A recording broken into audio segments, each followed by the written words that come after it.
Okay, good morning to everyone. Now we have finished with the chapter Ivan tries O level. Text reading we have done. Just let's summarize it fast. The story Ivan So tries we an are O reading level. of an O level.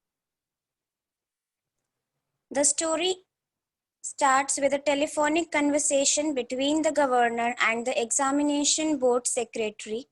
The prison authorities want to conduct an O-level exam in German language for a prisoner named Ivans.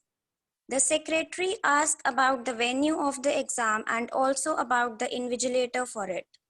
The governor replies that the exam can be conducted in Ivan's cell and a churchman will be appointed as the invigilator for the exam. They both then end their conversation by deciding on how and when the exam will be conducted.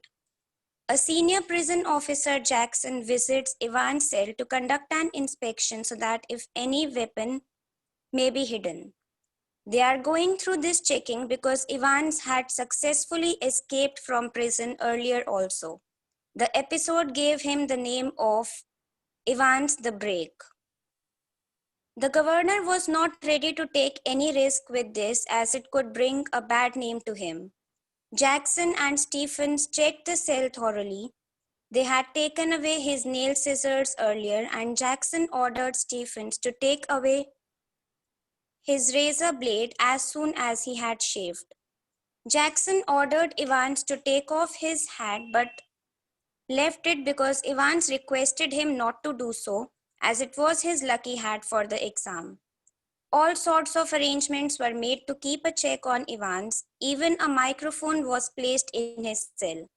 On the day of the exam, McCleary, the churchman, reached the prison and was assisted to the cell by Stephens.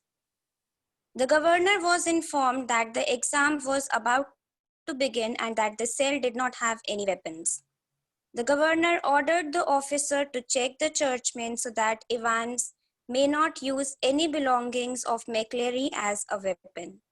The churchman and his belongings were searched.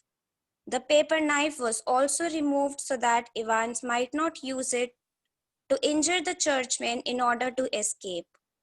During the search, Jackson found one abnormal thing in the churchman's bag.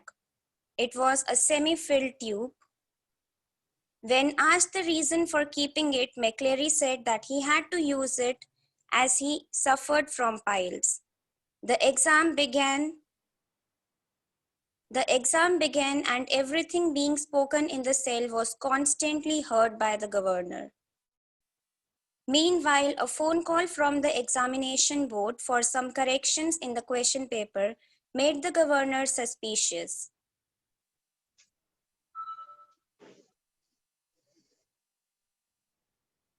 He cross-checked it by dialing the number again, which turned out to be busy.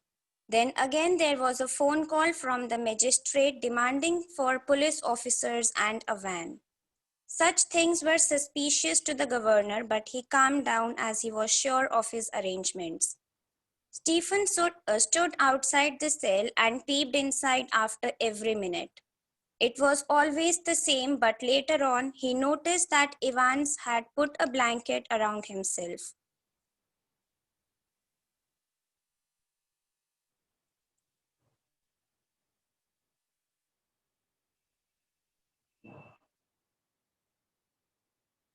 Start करें. Yes, ma'am.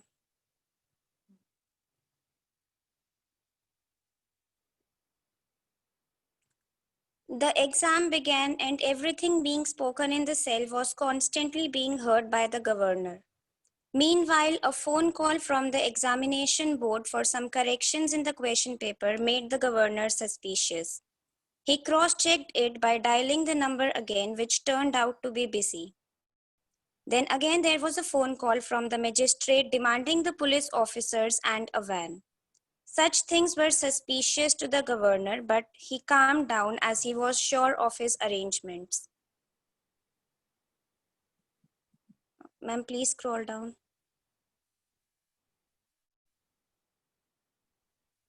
Stephen stood outside the cell and peeped inside after every minute.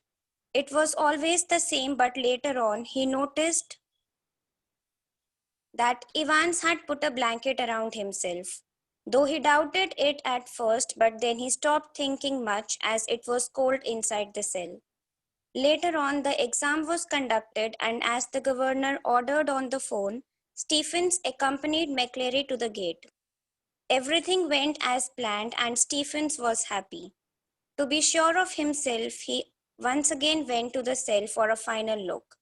He was shocked to see McCleary lying in a pool of blood. Soon the news spread that Evans had injured the invigilator and had escaped from the jail by impersonating him. McCleary, who was badly injured, was taken to the governor as he had some important information. McCleary told the governor about the photocopy being placed on the question paper, which shared the escape plan with Evans. The governor tried to decode the German language,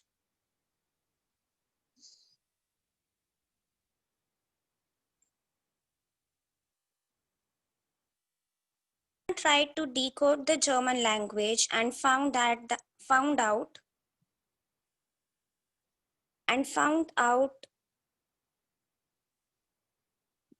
that Evans would reach Newbury after his jailbreak. Soon Superintendent Carter was called and McCleary was sent with him to catch Evans. Both Jackson and Stephens were scolded for being unaware about Evans having a false beard and the churchman's belongings in his cell. He then ordered both of them to go to St. Eldate's police station and meet Chief Inspector Bell. Meanwhile, Carter called him up to inform that they had missed Evans while chasing him and that McCleary was sent to Redcliffe Hospital. The governor called up the hospital and came to know that they had sent an ambulance to the examination board, but the churchman had already disappeared. He understood the whole plan that McCleary, who was helping them to search Evans, was in fact Evans himself. Soon the real McCleary was also found by the police who was tied up at his house. On the other hand, Evans had reached Hotel Golden Lion and was enjoying his freedom. When he reached the hotel room, he found the governor in his room. He told Evans that he had all of his men around, so there was no chance for him for escape again. The governor asked him about his plan, and Evans told every bit of it to him. Finally, the prison van was called to take Evans to the prison. The governor felt proud of catching him again. As soon as the van started, the prison officer unlocked Evans' handcuffs and asked the driver to drive fast so that the police could not catch them again. Finally, Evans once again managed to escape from the clutches of the police with the help of his friends. We can stop here. Eyes of the governor.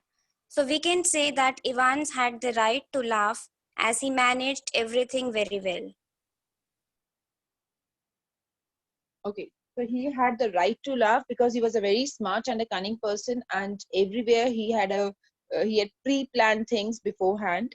So his smartness, with the help of his smartness, he was able to overpower the prison authorities every time. Right? So the governor tracks him in the hotels and feels satisfied about his being able to catch him. But then and again, there was another plan, and which was there with the help of his friends. He can simply go, the friends had impersonated themselves as a prison officer. Right? Coming to the next question.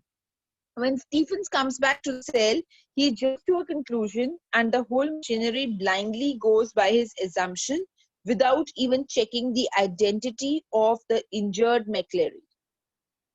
Right? Does this show how hasty conjectures can prevent one from seeing the obvious? How is the criminal able to predict such negligence?